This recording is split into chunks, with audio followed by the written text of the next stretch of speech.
ڈرنا ایک قدرتی بات ہے، کبھی کبھی بہادر سے بہادر آدمی بھی ڈر جاتا ہے۔ بس مجھ پر انسانی کمزوری غالب آ گئی اور میں ڈر گیا۔ وعدہ کرتا ہوں آئندہ ایسا نہیں کروں گا، مگر ایک بات میں تمہیں ضرور بتانا چاہتا ہوں۔ میں نے عین اس وقت اپنے چہرے پر کسی غیبی چہرے کا سانس اور اپنی گردن پر اس کے ہونٹوں کا لمس محسوس کیا تھا جب تم نے کوٹھڑی میں مٹی کے مٹ کے اوپر رکھی ہوئی پتھر کی سیل ہٹائی تھی۔ میری اس بات پر روہنی چونک کر میری طرف دیکھا اور پھر جیسے کسی گہری سوچ میں ڈوب گئی۔ میں نے اس کے چہرے پر تشویش کے آثار دیکھے تو اس سے پوچھا، کیا تم نے مٹی کے مٹ میں کچھ دیکھا تھا؟ روہنی نے کہا، شیروان، اس مٹکے میں کوئی اسیب ضرور تھا جو میرے پتھر کی سیل ہٹانے سے مٹکے میں سے تیزی سے باہر نکل گیا تھا۔ اسیب؟ میں نے حیرانی سے پوچھا۔ روہنی کہنے لگی، ہاں، اسیب۔ یہ وہی اسیب تھا جس کی سانس کو تم نے اپنے چہرے اور جس کی کراہت امیز لجے ہونٹوں کو تم نے اپنی گردن پر محسوس کیا تھا۔ میں نے اپنے دل میں کہا، لگتا ہے ایک اور بلا میرے پیچھے لگ گئی ہے۔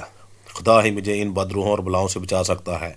میں نے روہنی سے کہا، اسیب کا تم نے نام کیوں لیا ہے؟ کیا اسیب کوئی دوسری قسم کی بدروح ہوتی ہے؟ روہنی نے کہا، تم اسے نہیں سمجھ سکو گے۔ تم یہی سمجھ لو کہ اسیب بھی ایک بدروح ہوتی ہے، مگر اس میں اور بدروح میں یہ فرق ہوتا ہے کہ بدروح کی سزا کی مدت لمبی ہو جائے تو وہ بدروح اسیب میں تبدیل ہو جاتی ہے۔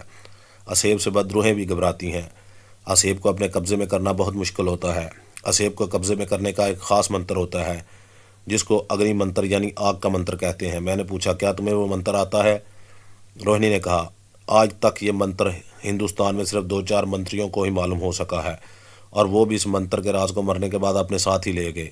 اور کوئی بہت بڑا منتری تھا جس نے شمشان گھاٹ کے مٹکے میں اس اسیب کو قید کیا ہوا تھا جو میرے پتھر کی سیل سرکانے کے بعد مٹکے میں سے باہر نکل گیا تھا۔ میں نے ڈرتے ڈرتے پوچھا، کیا یہ اسیب تھا جس نے میری گردن پر اپنے گیلے ہونٹ لگائے تھے؟ ہاں، روہنی بولی۔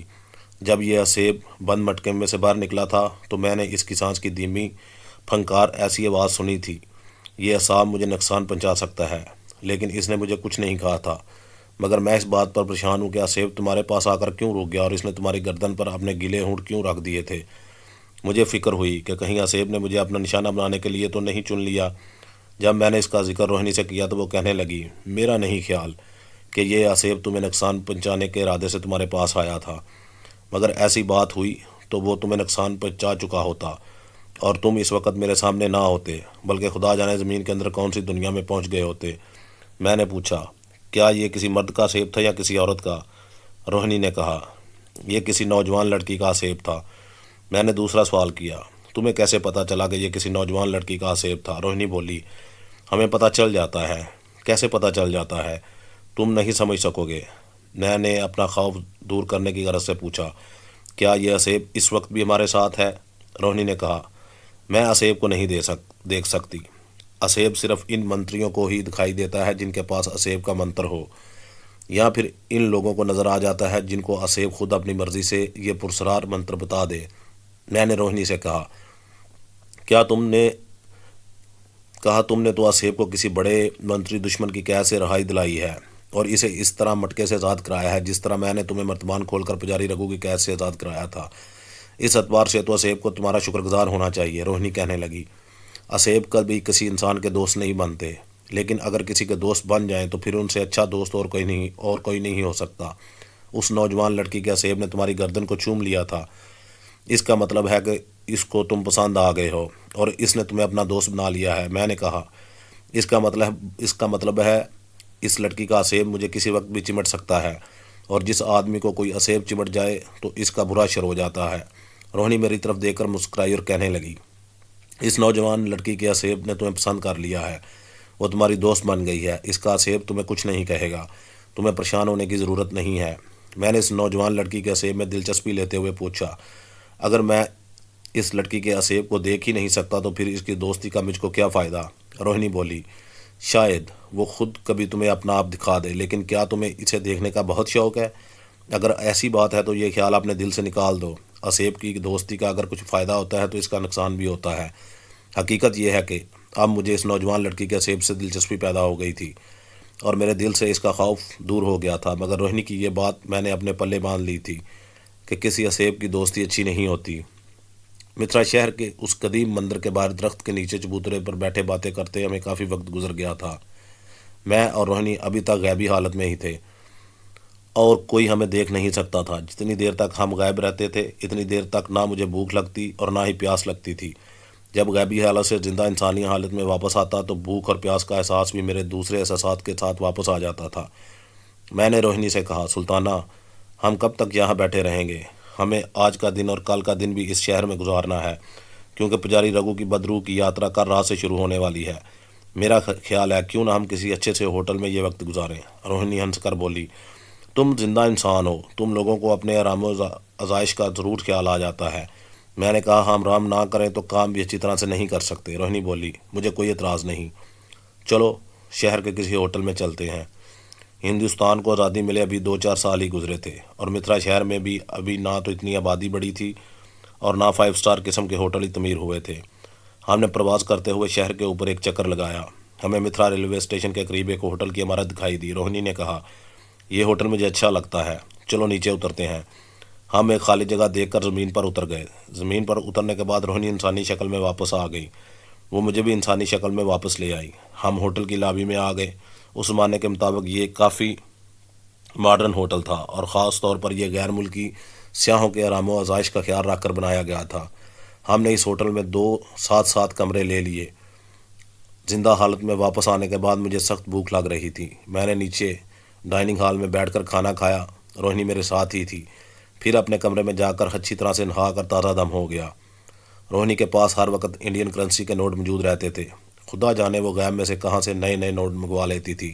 اس نے کچھ نوٹ مجھے بھی دے دیے تھے کہ اپنے پاس رکھ لو، ان کی کسی وقت بھی مجھے ضرورت پڑ سکتی ہے۔ میں نے وہ رات ہوٹل میں ہی بسر کی۔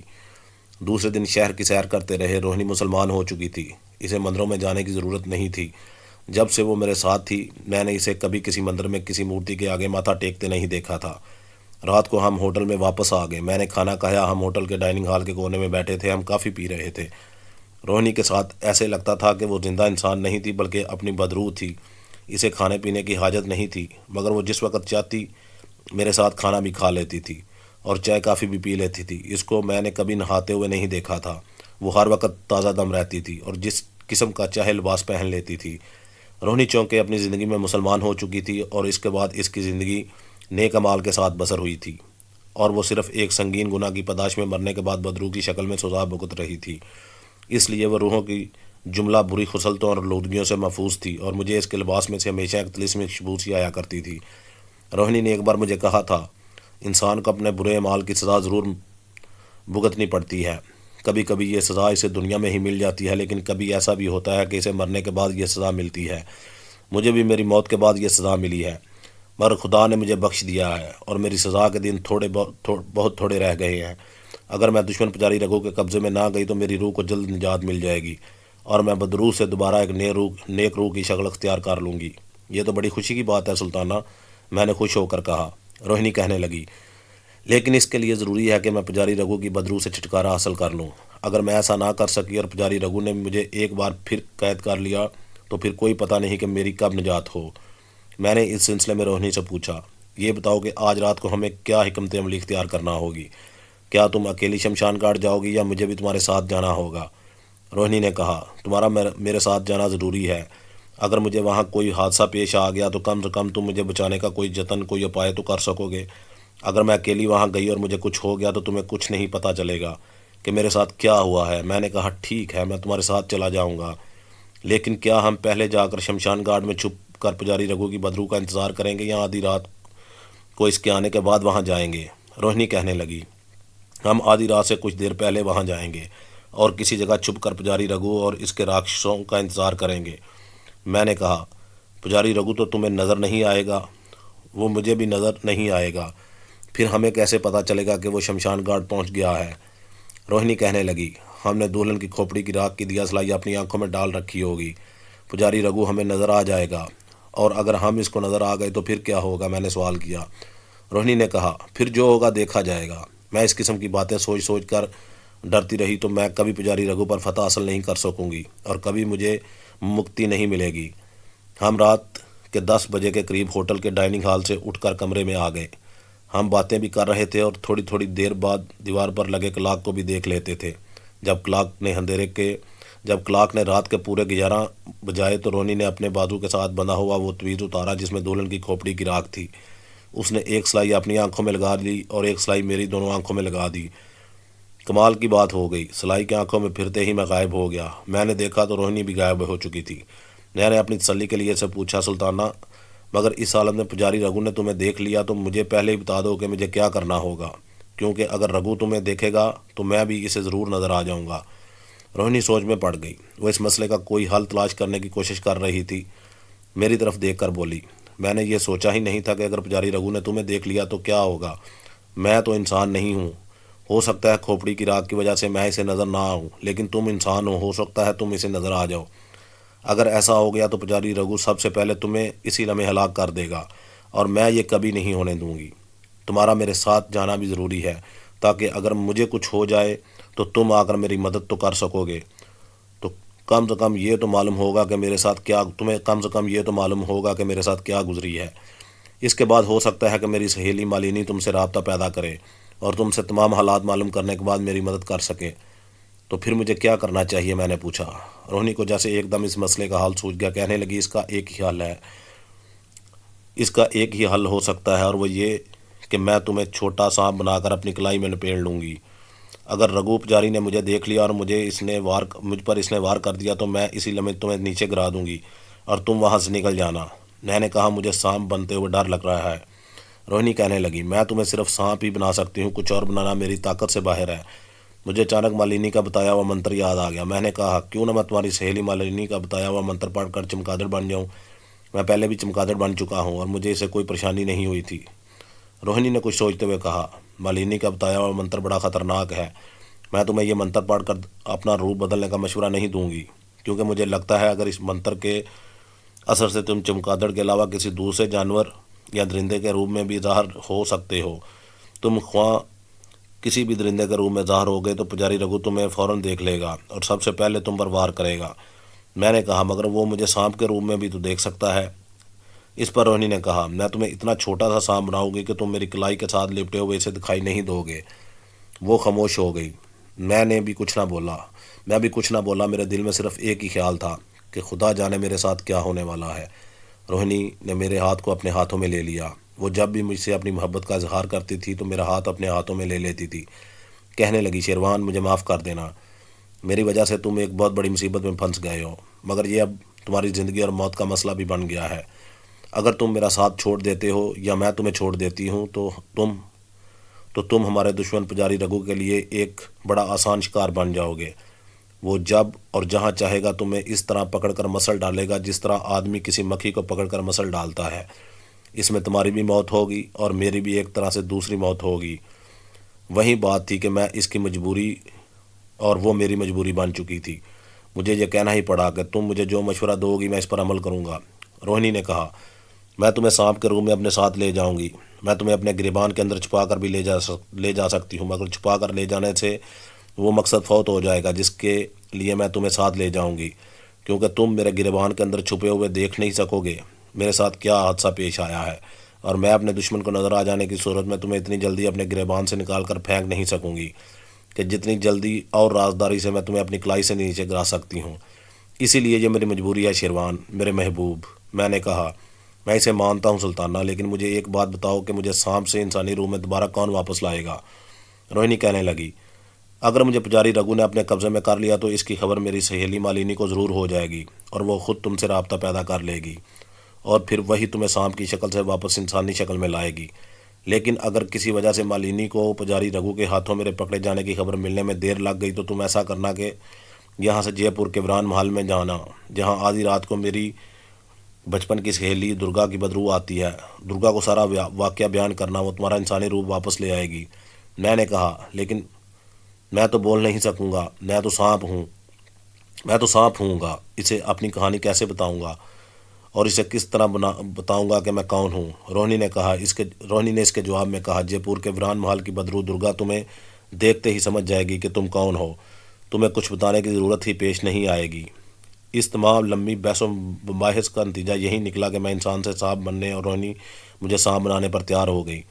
اس نے مجھے اپنے پلنگ پر بٹھا لیا اور منتر پڑھنے لگی۔ تو میں نے اس کو رو کر کہا، یہ بتاؤ سلطانہ کہ کیا میں انسانی آواز سن اور سمجھ سکوں گا؟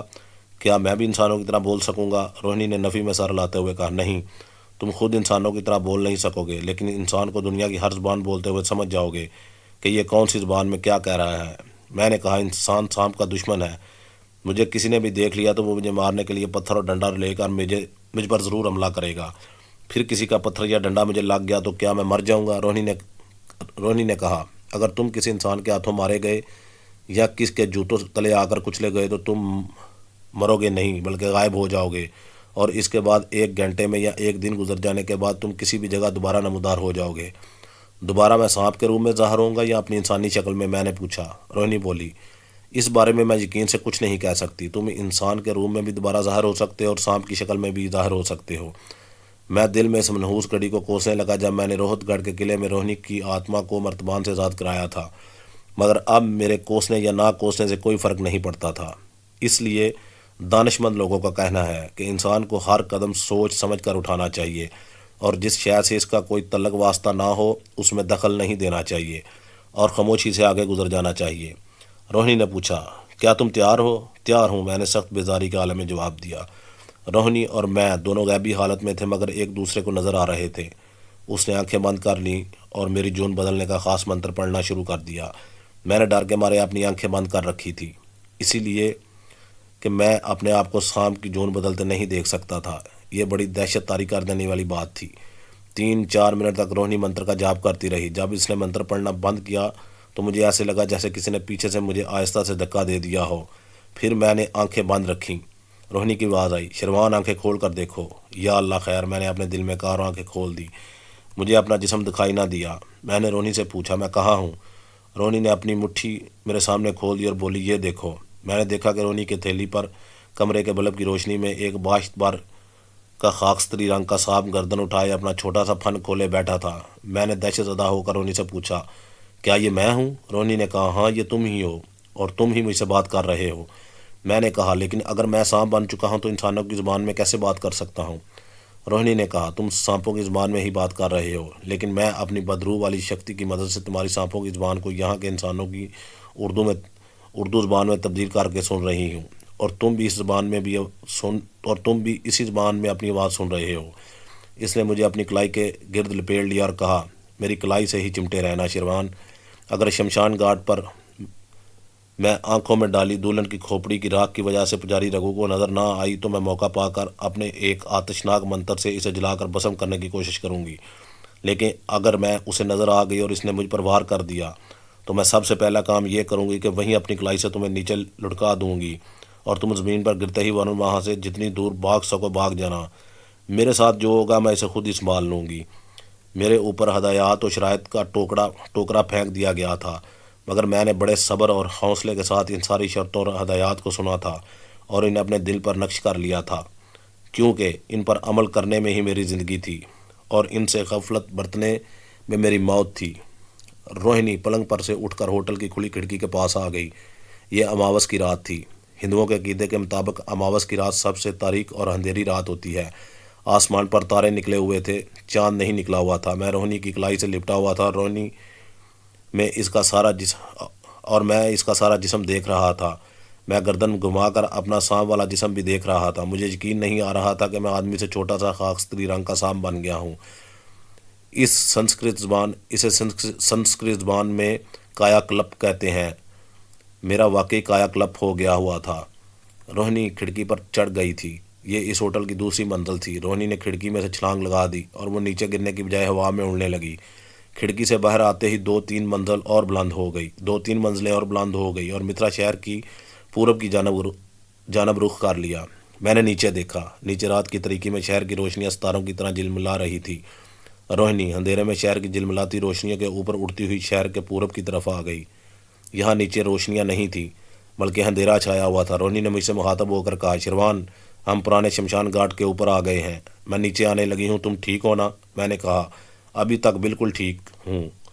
روہنی نے بلندی کم کرنی شروع کر دی اور وہ شمشان گھاٹ سے کچھ فاصلے پر درختوں کے جھنڈ کے پاس اتر گئی۔ کہنے لگی، پجاری رگھو کی بدرو اگر آدھی رات کو شمشان گھاٹ کی یاترا کو آئے گی تو اس کے آنے کا وقت ہو گیا ہے۔ میں نے اس سے کہا، کسی جگہ چھپ کر اس کا انتظار کرتے ہیں۔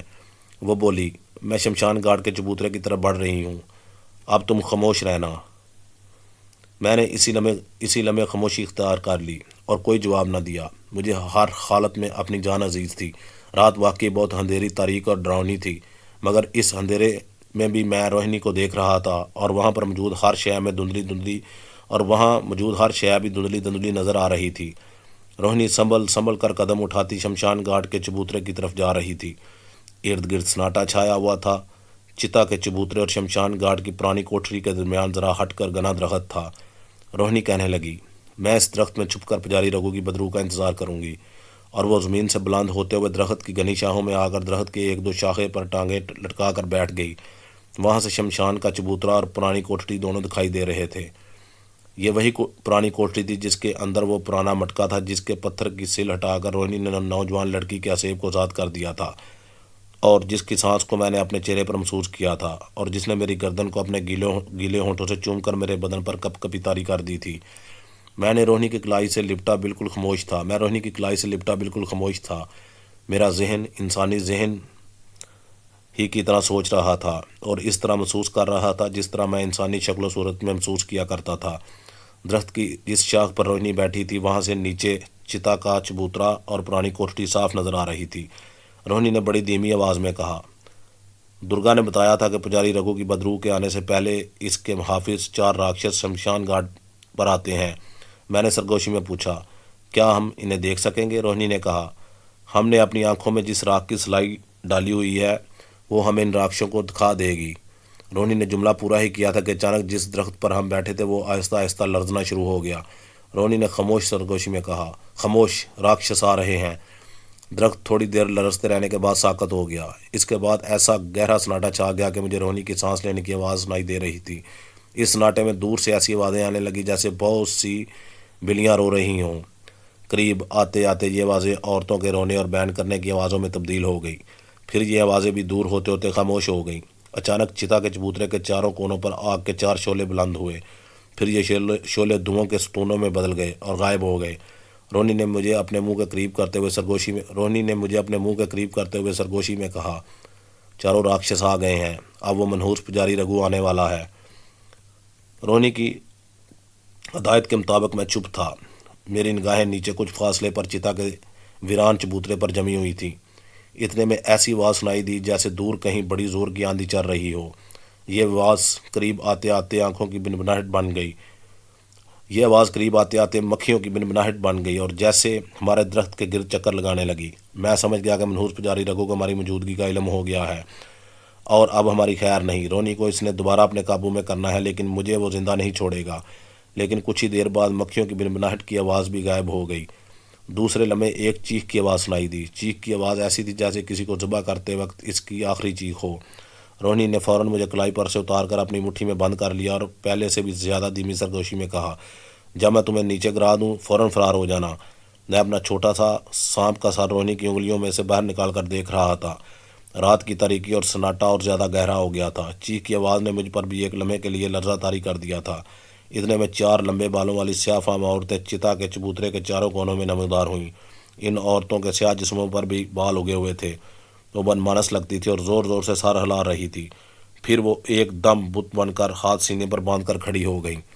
اب تاریکی میں ایک طرف سے ایسی دہشتناک آواز سنائی دی جیسے کسی مگرمچھ نے پھنکار ماری ہو، اور اس کے ساتھ ہی ہمارا دشمن منحوس پجاری رگھو کا تخت نمودار ہوا۔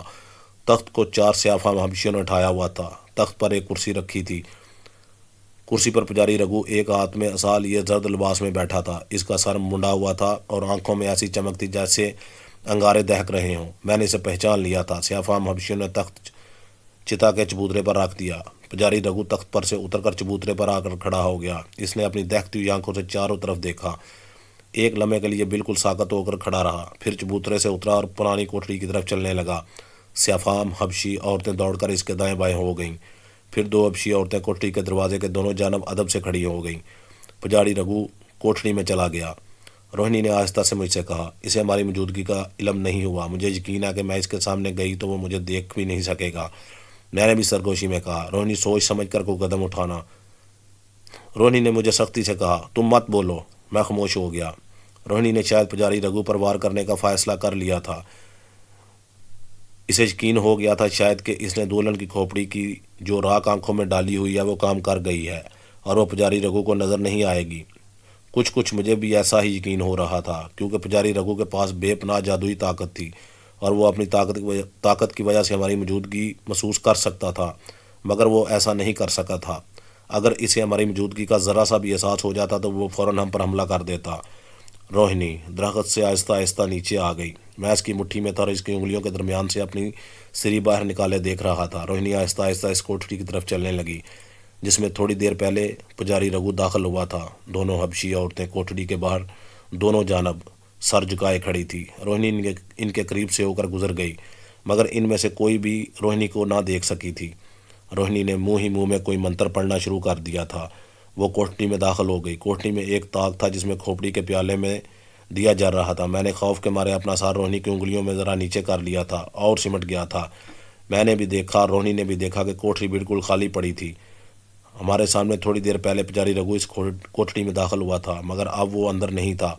کوٹھڑی میں نہ کوئی روشن دان تھا، نہ کوئی کھڑکی تھی۔ پھر خدا جانے وہ منحوس پجاری کہاں غائب ہو گیا تھا۔ کوٹھڑی خالی دیکھ کر روہنی بھی کچھ گھبرا گئی تھی۔ وہ جلدی سے مڑی اور کھوپڑی سے اور کوٹھڑی سے باہر نکل آئی۔ جیسے ہی وہ باہر آئی ایک بجلی سی چمکی اور سامنے پجاری رگو کھڑا تھا۔ اس کی آنکھوں سے چنگاریاں پھوٹ رہی تھی۔ اس نے گرج کر کہا، روہنی، میں تیری تلاش میں تھا، تو خود ہی میرے جال میں آ گئی، اب تو بچ کر نہیں جائے گی۔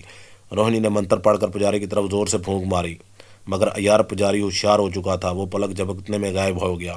پھر ایسی خوفناک آوازیں آنے لگی جیسے ہاتھی چنگاڑ رہے ہوں، شیر داڑ رہے ہوں، سانپ پھنکار رہے ہوں۔ روہنی اونچی آواز میں منتر پڑھ کر پھونک رہی تھی، مگر لگتا تھا کہ پجاری رگو اس کی ذات سے نکل چکا تھا۔ اس قیامت کی دل دہلا دینے والی چیخوں کی آوازوں میں بجلی کڑکی اور اچانک جہاں روہنی کھڑی تھی اس کے ارد گرد آگ کے شعلے بلند ہونے لگے۔ پجاری رگو کی گرجدار آواز آئی۔ گرجدار آواز ایک بار پھر بلند ہوئی، روہنی، اب تو میری قید میں ہے، تجھے اب کوئی نہیں بچا سکتا، تیرے منتر مجھ پر کوئی اثر نہیں کریں گے۔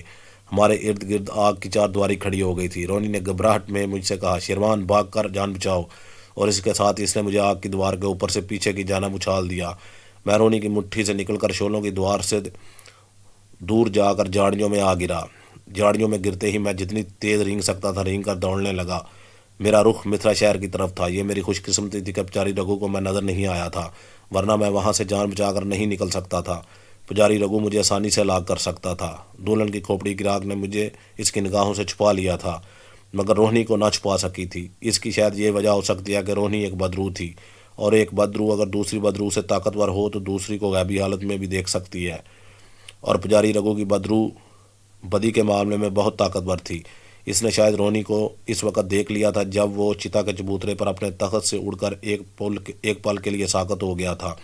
وہ کوٹھڑی میں اس لیے داخل ہوا تھا کہ روہنی اس کے پیچھے ضرور آئے گی۔ کوٹھڑی میں جا کر وہ غائب ہو گیا۔ جب میں اور روہنی کوٹھڑی میں گئے تو کوٹھڑی خالی تھی۔ ہم پجاری رگو کی تلاش میں باہر آ گئے۔ باہر پجاری رگو روہنی کو پکڑنے کے لیے اپنا طلسمی جال بچا چکا تھا، چنانچہ اس کے بعد روہنی اس کے جال میں پھنس گئی، لیکن اس نے مجھے آگ کی دیوار کے اوپر سے اچھال کر بچا لیا تھا۔ اسی وقت مجھے خیال آیا کہ اگر میں روہنی کی ہدایت پر عمل نہ کرتا اور مالینی بدروح کا 4 لفظی آج منتر پڑھ کر غائب ہوتا تو خدا جانے میں کس ہاتھی یا لومڑ کے روپ میں ظاہر ہو جاتا، اور دونوں صورتوں میں میرا آگ کی 4 دیواری میں سے جان بچا کر نکلنا مشکل بلکہ ناممکن تھا، کیونکہ آگ کی یہ دیواریں 10 فٹ چوڑی تھی اور اس کی تپش اتنی تھی کہ دوری سے آدمی جل جائے۔ مجھے روہنی کے پکڑے جانے کا افسوس تھا، مگر اس وقت مجھے اپنی جان کی فکر پڑی ہوئی تھی۔ روہنی نے کہا تھا، اگر ایسی صورتحال پیدا ہو جائے تو تم فکر نہ کرنا اور جان بچا کر سیدھا جے پور کے ویران قلعے میں پہنچ جانا۔ وہاں آدھی رات کے بعد درگا کی بدرو آئے گی، اسے بتانا کہ پجاری رگو نے روہنی کو اپنے قبضے میں کر لیا ہے اور اس سے گن گن کر بدلے لے گا اور ایسی جگہ دفن کر دے گا جہاں سے شاید وہ قیامت تک باہر نہ نکل سکے گی۔ اب مجھے متھرا شہر سے جے پور جانا تھا۔ میری کچھ سمجھ میں نہیں آ رہا تھا کہ ایک چھوٹے سے سانپ کی حیثیت سے میں یہ طویل سفر کیسے طے کروں گا۔ اس میں کوئی شک نہیں کہ میں انسانوں کی طرح دیکھ سکتا تھا، انسانوں کی طرح سوچ سکتا تھا، مجھے سردی گرمی کا احساس نہیں تھا، مگر میں غیبی حالت میں نہیں تھا۔ لوگ مجھے دیکھ سکتے تھے، اور سانپ اور انسان کی دشمنی شاید ازل سے چلی آ رہی ہے۔ آدمی جہاں کسی سانپ کو دیکھتا ہے اسے مارنے دوڑتا ہے۔ دوسری مشکل یہ تھی کہ میں صرف رینگ سکتا تھا، انسانوں کی طرح چل نہیں سکتا تھا، اور انسانوں کی طرح ٹرین میں سوار ہو کر جے پور نہیں پہنچ سکتا تھا۔ مجھے سانپ کی طرح رینگ کر متھرا شہر سے جے پور پہنچنا تھا، جو اس حالت میں مجھے ایک ناممکن بات دکھائی دے رہی تھی۔ مجھے تو یہ بھی پتہ نہیں تھا کہ جے پور کی طرف کون سی سڑک جاتی ہے۔ اگر مجھے سڑک کا علم بھی ہو جاتا تو ایک چھوٹے سے سانپ کے لیے اتنے لمبے سفر میں قدم قدم پر موت کا خوف موجود تھا۔ اس علاقے میں بندر عام تھے، راستے میں جنگل بھی پڑتے تھے۔ اگر جنگل میں کسی بندر کی مجھ پر نظر پڑ گئی تو وہ میری تکا بوٹی کاٹ ڈالے گا۔ راستے میں گاؤں بھی آتے تھے، کسی آدمی کی نظر مجھ پر پڑ گئی تو وہ سانپ کا شور مچا دے گا۔ لوگ لاٹھیاں پکڑ کر میرے پیچھے دوڑیں گے اور مجھے مار کر ہی دم لیں گے۔ میرے لیے متھرا سے جے پور تک قدم قدم پر موت منہ پھاڑے کھڑی تھی۔ میں شمشان گھاٹ کے علاقے سے نکل آیا تھا اور اب ایک کھیت کی منڈیر پر متھرا شہر کی دور سے دکھائی دینے والی روشنیوں کی طرف دیکھ رہا تھا۔ سمجھ میں نہیں آتا تھا کہ کیا کروں۔ میرے لیے ریلوے اسٹیشن کا راستہ معلوم کرنا ہی مشکل تھا۔ میں انسانوں کی آواز میں بول کر کسی کو اپنا دکھڑا بھی نہیں سنا سکتا تھا۔ میں صرف پھنکار سکتا تھا اور سیٹی بجا کر بات کر سکتا تھا۔ روہنی اس لیے میری بات سمجھ لیتی تھی کہ وہ ایک بدرو تھی، اور بدروہیں دنیا کے تمام کیڑے مکوڑوں کی بھی بولی سمجھ لیتی ہیں۔ میرے ساتھ یہی ایک سہولت تھی کہ میں اندھیرے میں بھی دیکھ سکتا تھا۔ سانپ اندھیرے میں بھی دیکھ سکتے ہیں، لیکن مجھے اس کا کوئی فائدہ نہیں تھا، کیونکہ مجھے معلوم ہی نہیں تھا کہ کون سا راستہ ریلوے اسٹیشن کو جاتا ہے۔ مجھے یہ بھی علم نہ تھا کہ اگر میں ریلوے اسٹیشن پہنچ بھی گیا تو ٹرین میں کیسے سوار ہوں گا۔ اسٹیشن پر تو روشنیاں ہوں گی، وہاں تو لوگ مجھے آسانی سے دیکھ لیں گے اور مجھے ایک سیکنڈ میں کچل دیں گے۔ روہنی نے ایک اور بڑی خوفناک بات کہی تھی۔ اس نے کہا تھا، اگر تمہیں کسی نے کچل دیا، مار دیا تو تم مرو گے نہیں، بلکہ غائب ہو جاؤ گے، اور غائب ہونے کے 1 گھنٹے یا 1 دن بعد یا تو اپنی اصلی شکل میں ظاہر ہو جاؤ گے یا پھر دوبارہ سانپ کی شکل میں ظاہر ہو جاؤ گے۔ میں ان پریشان حالات میں الجھا کھیتوں میں سے رینگتا ہوا ایک میدان میں نکل آیا۔ میں نے گردن اٹھا کر ایک جانب دیکھا۔ مجھے کچھ فاصلے پر ریلوے سگنل کی سرخ بتی نظر آئی۔ میں نے سوچا، اگر میں ریلوے لائن پر پہنچ کر ریلوے کی پٹڑی کے ساتھ ساتھ اپنا سفر شروع کر دوں تو ایک نہ ایک دن جے پور پہنچ جاؤں گا۔ مگر سوال یہ تھا کہ مجھے یہ کیسے پتہ چلے گا کہ یہ ریل کی پٹڑی جے پور کی طرف ہی جاتی ہے۔ متھرا سے جے پور جاتے ہوئے راستے میں آگرہ کا بڑا شہر آتا ہے اور وہاں سے جے پور کے لیے ریلوے لائن بدلنی پڑتی ہے۔ اگر بالفرض محال میں آگرہ تک پہنچ بھی جاتا ہوں تو مجھے کون بتائے گا کہ فلاں ریلوے لائن جے پور کی طرف جاتی ہے۔ میں سخت مشکل میں پھنس گیا تھا۔ میری عقل جواب دے گئی تھی، صرف ایک خدا کا سہارا ہی تھا، اور میں دل ہی دل میں اس سے مدد مانگ رہا تھا۔ جھاڑیوں، سرکنڈوں اور سوکھی گھاس میں رینگتے رینگتے آخر میں سگنل کی سرخ بتی کی طرف پہنچ گیا۔ ریلوے لائن زمین سے اونچی تھی۔ میں اوپر آ گیا۔ میں نے دیکھا میری بائیں جانب دور متھرا ریلوے اسٹیشن کی روشنیاں جلملا رہی ہیں۔ دائیں جانب ریل کی پٹڑی دور تک چلی گئی ہے۔ میں نے آسمان پر نگاہ ڈالی اور تاروں کی مدد سے یہ معلوم کرنے کی کوشش کی پچھم یعنی جنوب کس طرف ہے، کیونکہ متھرا سے شمال کی جانب دلی تھا اور جنوب کی طرف آگرہ تھا، جہاں سے مشرق کی جانب جے پور کے لیے ریلوے لائن بدلنی تھی۔ اگر دن کا وقت ہوتا تو مجھے سورج سے اندازہ ہو سکتا تھا کہ شمال جنوب کس طرف ہے، مگر رات کے وقت کچھ پتہ نہیں چل رہا تھا۔ آخر میں نے یہی فیصلہ کیا کہ کسی جگہ چھپ کر مجھے سورج نکلنے کا انتظار کرنا چاہیے۔ ریلوے لائن کے ساتھ ساتھ جنگلی جھاڑیاں دور تک چلی گئی تھی۔ میں ایک جھاڑی میں گھس کر بیٹھ گیا اور سوچنے لگا کہ میں کہاں سے چلا تھا اور کہاں آ گیا ہوں، کیا تھا اور کیا ہو گیا ہوں۔ میرے آباء و اجداد میں سے کسی نے بھی تصور نہیں کیا ہوگا کہ وہ انسان سے سانپ بن جائے گا۔ خدا کا شکر ہے کہ میرا ذہن انسانوں کی طرح کام کر رہا تھا۔ مجھے اپنے بچپن کے بمبئی والے دوست جمشید کا خیال آ گیا۔ اگر وہ مجھے اس عالم میں دیکھ بھی لے تو اسے کبھی یقین تو کیا خیال بھی نہیں آ سکتا کہ یہ جو چھوٹا سا سانپ جھاڑیوں میں سمٹ کر بیٹھا ہوا ہے یہ اس کا دوست فیروز ہے۔ لیکن میں اس چکر میں پھنس چکا تھا۔ میں نے اپنی حماقت سے بدروہوں کے چھتے کو چھیڑ دیا تھا اور اب بدروہیں میرے پیچھے پڑ چکی تھیں۔ اگر میرا ذہن بھی سانپ کا ذہن ہو گیا ہوتا تو مجھے صبح کے انتظار کی کوفت نہ اٹھانی پڑتی، کیونکہ سانپوں کو قدرت نے وقت کے احساس کی صلاحیت نہ ہونے کی برابر دی ہوئی ہے۔ یہی وجہ ہے کہ سانپ سردیوں کے موسم اپنے بل میں پڑے پڑے سکون سے گزار دیتے ہیں۔ انہیں وقت کے گزرنے کا زیادہ احساس نہیں ہوتا، مگر میرا ذہن انسان کا ذہن تھا۔ مجھے وقت کے ایک ایک پل کے گزرنے کا احساس ہو رہا تھا۔ تھوڑی دیر بعد میں جھاڑیوں میں سے نکل کر آسمان پر بکھرے ہوئے تاروں کو دیکھ لیتا تھا کہ صبح ہوئی یا نہیں۔ ایک بار میں آسمان کو دیکھتے جھاڑی سے باہر نکلا تو میں نے دیکھا کہ سگنل کی بتی جو پہلے سرخ تھی اب سبز ہو گئی ہے۔ اس کا مطلب تھا کہ اسٹیشن کی طرف سے کوئی ٹرین آنے والی ہے۔ میں یوں ہی ٹرین دیکھنے کے لیے وہیں بیٹھ گیا۔ تھوڑی دیر کے بعد دور سے انجن کی سیٹی کی آواز سنائی دی۔ میں نے اسٹیشن کی طرف نگاہیں اٹھا کر دیکھا۔ انجن کی ہیڈ لائٹ کی روشنی نظر آئی جو آہستہ آہستہ قریب ہوتی جا رہی تھی۔ پھر انجن کے چھک چھک کی آواز بھی آنے لگی۔ ابھی انڈیا میں ڈیزل ٹرینوں کا رواج نہیں ہوا تھا۔ اور کوئلے سے چلنے والے انجن چلتے تھے۔ مجھے زمین کی تھر تھراہٹ محسوس ہو رہی تھی۔ ٹرین قریب آ گئی تھی۔ میں جلدی سے جھاڑیوں میں گھس گیا اور انجن شور مچاتا، دڑدڑاتا زمین کو ہلاتا تیزی سے گزر گیا، اور پھر ٹرین گزرنے لگی۔ زمین کی اتنی تھر تھراہٹ میں نے انسان کے روح میں ٹرین گزرتے ہوئے کبھی محسوس نہیں کی تھی۔ ٹرین گزر گئی، شور اور تھر تھراہٹ آہستہ آہستہ ختم ہو گئی، اور ایک بار پھر رات کا سناٹا ہو گیا۔ آخر خدا خدا کر کے آسمان پر دن کا اجالا نمودار ہونا شروع ہو گیا۔ کچھ دیر کے بعد سورج طلوع ہو گیا۔ سورج کے طلوع ہونے کے بعد میں ریلوے پٹری پر آ گیا اور سورج کی طرف دیکھ کر اندازہ لگا لیا کہ جنوب کا رخ کس جانب ہے۔ مجھے معلوم ہوا کہ رات کو جو ٹرین گزری تھی وہ جنوب کی طرف ہی جا رہی تھی، اور آگرہ شہر بھی اسی طرف تھا۔ چنانچہ میں ریل کی پٹری کے ساتھ ساتھ جنوب کے رخ پر چل پڑا۔ مجھے یہ احساس نہیں تھا کہ میں کتنی دیر تک رینگتا رہا۔ اتنا ضرور دیکھ لیا تھا کہ میں متھرا شہر سے کافی دور نکل آیا تھا۔ پہلے میری دونوں جانب کھیت تھے، اب جنگلاتی علاقہ شروع ہو گیا تھا۔ آخر میں رینگتے رینگتے تھک گیا۔ سورج آسمان پر کافی اوپر آ چکا تھا، دھوپ نکلی ہوئی تھی۔ میں ذرا دم لینے کے لیے ایک جھاڑی میں گھس کر بیٹھ گیا۔ کنڈلی مار کر بیٹھا تھا، اپنا چھوٹا سا سر نیچے کیے ہوئے تھا۔ پتہ نہیں 15 منٹ گزرے تھے کہ 1 گھنٹہ گزرا گیا تھا۔ مجھے 2 آدمیوں کی باتیں کرنے کی آواز سنائی دی۔ آواز قریب آ رہی تھی۔ شاید یہ آدمی ریل کی پٹری کے ساتھ ساتھ چلے آ رہے تھے۔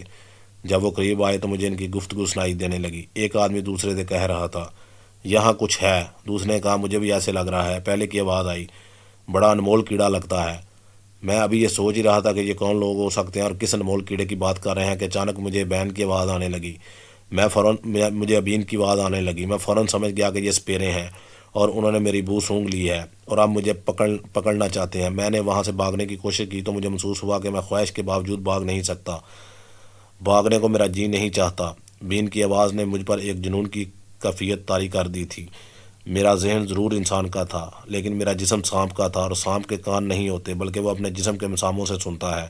میرے جسم کے مساموں پر بین کی آواز کا اثر ہونے لگا تھا۔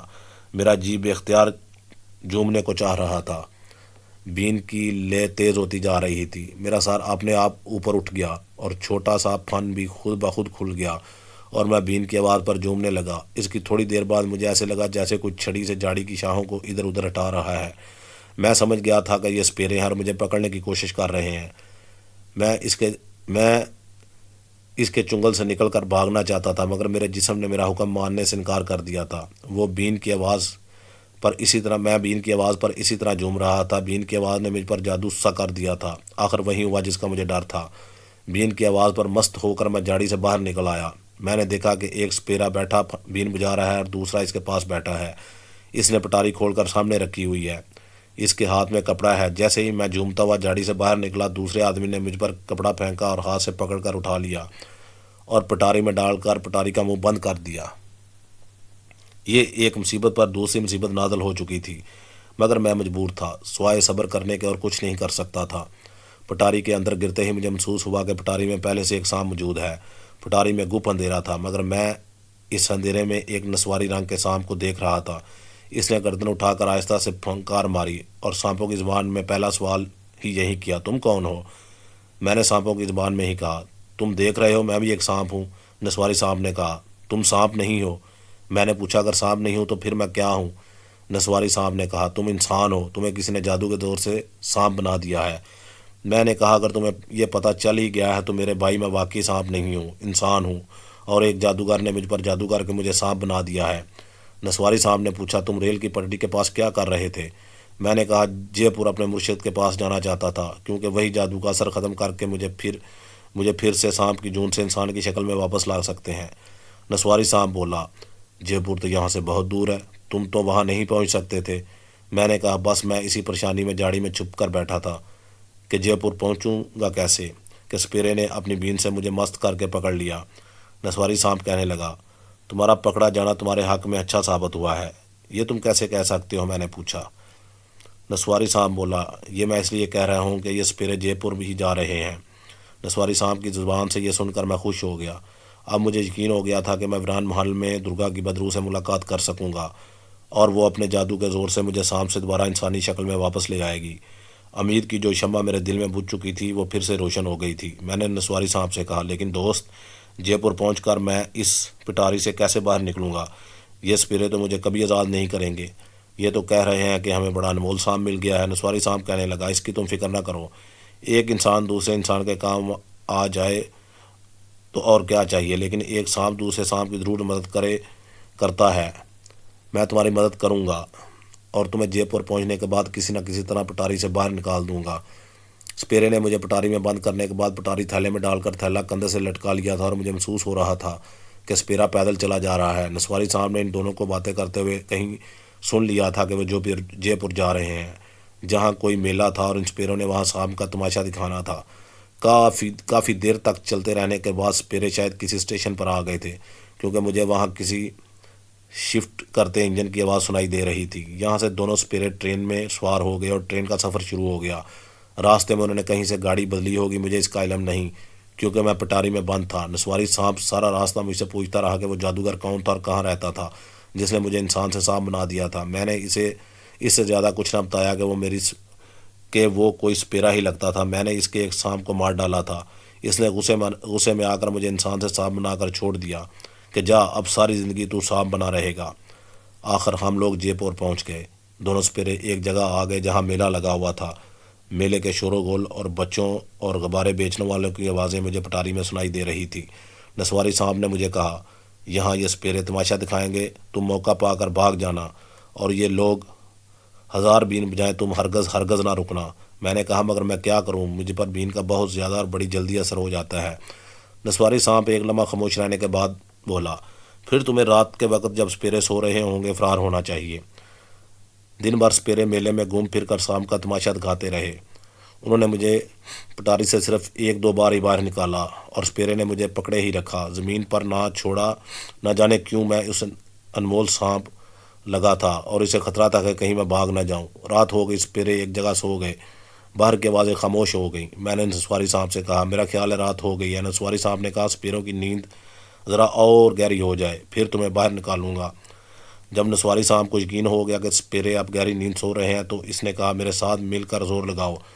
ہم نے اپنا سر پٹاری کے ڈھکن کے اندر کی جانب لگائے اور اسے اوپر کی طرف دھکیلنا شروع کر دیا۔ تھوڑی سی کوشش کے بعد پٹاری کا ڈھکن ایک طرف سے تھوڑا سا اٹھ گیا۔ نسواری صاحب مجھ سے بڑا تھا، اس نے اپنا سر اندر ڈال کر ڈھکنے کو اور زیادہ اٹھا دیا اور بولا، جاؤ باہر نکل جاؤ۔ میں ٹیڑھے ڈھکنے میں سے رینگ کر نکل گیا۔ پٹاری کپڑے کے تھیلے میں بند تھی۔ پٹاری سے نکل کر میں کپڑے کے تھیلے میں سے رینگ کر باہر آ گیا۔ باہر آ کر میں نے دیکھا آسمان پر تارے نکلے ہوئے ہیں۔ سپیرے ایک جھیل کے کنارے درخت کے نیچے سو رہے تھے۔ میں چھوٹے سائز کا تھا۔ بڑی تیزی کے ساتھ ان کے قریب سے نکل کر جھیل کے کنارے رینگنے لگا۔ مجھے جے پور کے ویران محل میں پہنچنا تھا۔ اگرچہ میرا ذہن انسان کا تھا، مگر میرے اندر سانپ کی تمام خصوصیات پیدا ہو چکی تھی۔ مثلاً میں اندھیرے میں دیکھ سکتا تھا اور بہت دور سے کسی بھوک کو یا نمی کو محسوس کر لیتا تھا۔ سانپ میں ایک اور خاص بات بھی ہوتی ہے کہ قدیم تاریخی عمارتوں کے کھنڈروں کی بو بہت پسند کرتا ہے، اور ان کھنڈروں اور پرانے قلعوں کی بو اسے کئی میل سے آ جاتی ہے۔ میں جھیل کے ساتھ ساتھ رینگتا چلا جا رہا تھا کہ اچانک مجھے ہوا کے جھونکے کے ساتھ کسی ویران قلعے کے کھنڈر کی نمدار بو محسوس ہوئی۔ مجھے یقین نہیں تھا کہ درگا بدرو والے ویران محل کی ہی بو ہے، لیکن میں نے بو کا تعاقب شروع کر دیا۔ وہاں چل کر معلوم ہو جائے گا کہ یہ وہی ویران محل ہے یا کوئی اور محل ہے۔ ہر طرف خاموشی اور اندھیرا تھا۔ شہر کی روشنیاں بائیں جانب کافی فاصلے پر تھی۔ پرانے محل کے کھنڈر کی بو مجھے ایک ویران محل کے پاس لے آئی۔ میں نے دیکھا محل کے باہر چوکیدار پہرا دے رہا ہے۔ میں نے فوراً اسے پہچان لیا۔ یہ درگا بدرو کا سیبی محل ہی تھا جو بھارت کے محکمہ آثار قدیمہ کی تحویل میں تھا۔ میں محل میں داخل ہو گیا۔ میں راستے سے واقف تھا۔ رونی بدرو مجھے جس راہداری سے لے کر درگا روح کی تہہ خانے میں لے گئی تھی، میں اس راہداری میں آ گیا۔ ہر طرف ہو کا عالم تھا، نہ آدم زاد۔ ویران قلعے کے اندر اس ویران محل کی خاموشی سے ویسے ہی خوف سا محسوس ہو رہا تھا۔ مجھے معلوم تھا کہ درگا کی بدرو آدھی رات کو وہاں آیا کرتی تھی۔ میرا خیال تھا کہ ابھی آدھی رات نہیں ہوئی تھی، لیکن میں نے سوچ لیا تھا کہ اگر رات آدھی سے زیادہ گزر چکی ہو اور درگا بدرو وہاں آ کر جا بھی چکی ہوگی تو میں وہیں چھپ کر دوسری رات کا انتظار کروں گا۔ اب میری نجات درگا بدرو کے پاس ہی تھی۔ اس میں کوئی شک نہیں کہ مجھے بدرو مالینی کا بتایا ہوا 4 لفظوں کا منتر یاد تھا، جس کو پڑھ کر میں سانپ سے انسان کے روم میں آ سکتا تھا۔ مگر اس میں خطرہ صرف اس بات کا تھا کہ انسان کے بجائے میں کسی دوسرے جانور، درندے یا دوبارہ کسی بڑے سانپ کے روم میں بھی ظاہر ہو سکتا ہوں۔ مالینی کے سامنے جب میں منتر پڑھ کر چمگادڑ کے روم میں آیا تھا تو مالینی بدرو میرے سامنے بیٹھی تھی اور میری نگرانی کر رہی تھی۔ اور وہ چاہتی تھی کہ میں چمگادڑ کے روم میں ظاہر ہوں، لیکن اب میں اکیلا تھا اور روہنی نے بھی مجھے اس منتر کے خطرناک نتائج سے آگاہ کر دیا تھا۔ یہ منتر تو میں صرف اس وقت ہی پڑھ سکتا تھا جب میرے سامنے دوسرا کوئی راستہ نہ ہو۔ میں راستہ تلاش کرتے کرتے آخر ویران محل کے اس تہہ خانے میں آ گیا جہاں درگا کی بدرو اس روز ظاہر ہوئی تھی۔ تہہ خانے میں موت کی خاموشی چھائی ہوئی تھی، گپ اندھیرا تھا، مگر سانپ ہونے کی وجہ سے مجھے اندھیرے میں بھی دکھائی دے رہا تھا۔ محرابی ستونوں کے درمیان جہاں اس روز درگا کی بدرو ظاہر ہوئی تھی، اندھیرے کے سوا کچھ بھی نہیں تھا۔ میں تہہ خانے کے ایک کونے میں کنڈلی مار کر بیٹھا بڑے غور سے محرابی ستونوں کی طرف دیکھ رہا تھا کہ شاید وہاں درگا کی بدرو نمودار ہو جائے۔ کچھ ہی دیر کے بعد مجھے عجیب سی ڈراؤنی آواز سنائی دی۔ میں چوکنا ہو گیا۔ ڈراؤنی آواز دور سے قریب آتی محسوس ہو رہی تھی۔ یہ کسی عورت کی آواز تھی اور اسے محسوس ہوتا تھا جیسے کوئی اس عورت کو آگ میں زندہ جلا رہا ہو۔ پھر ایک خوفناک چیخ بلند ہوئی۔ میں اپنی جگہ پر بیٹھے بیٹھے کانپ گیا۔ چیخ کی آواز خاموش ہو گئی، لیکن اس کی بازگشت دیر تک سنائی دیتی رہی۔ ایک بار پھر سناٹا چھا گیا۔ اچانک محرابی ستونوں کے درمیان دھوئیں کا ایک ستون نمودار ہوا۔ میں اسے دیکھنے لگا۔ دھوئیں کے ستون نے ایک عورت کی شکل اختیار کر لی۔ میں نے اسے پہچان لیا، یہ درگا کی بدرو تھی۔ اس نے اپنی بیٹھی ہوئی ڈراؤنی